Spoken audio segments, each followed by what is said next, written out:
abakazi nakati ono ekimusizza abantu bagamba nti omukazi ate ne kuli yamuwa warning yasooka nga ava ku mukazi wange ne kati wakyali tuyinza kuzzaako. Tusaba abekikwatako ab'ebyokwerinda naddala ku kyalo kyaffe kino tufunamu abatutawaanya ekiro bajja ne balwanira kuno.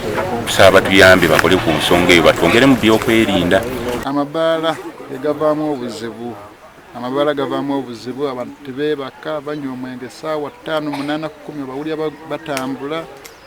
Kati tunamanya kituufu kyajja munnaffe mu budde.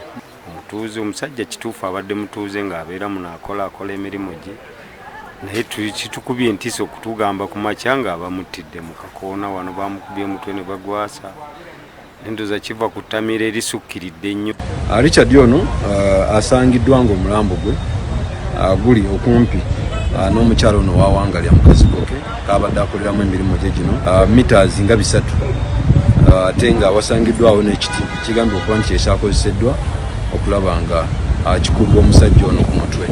Mu kunoonyereza kwaffe tusobodde okwata Muwezi Augustine ono agambye okuba nti naye abadde muninkini wa mukyala Shamimu ono Namata, agambye okuba nti abadde atunda akaloozi mu kitundu. Download the app on App Store or Google Play Store now. Vision Digital Experience, the future of media.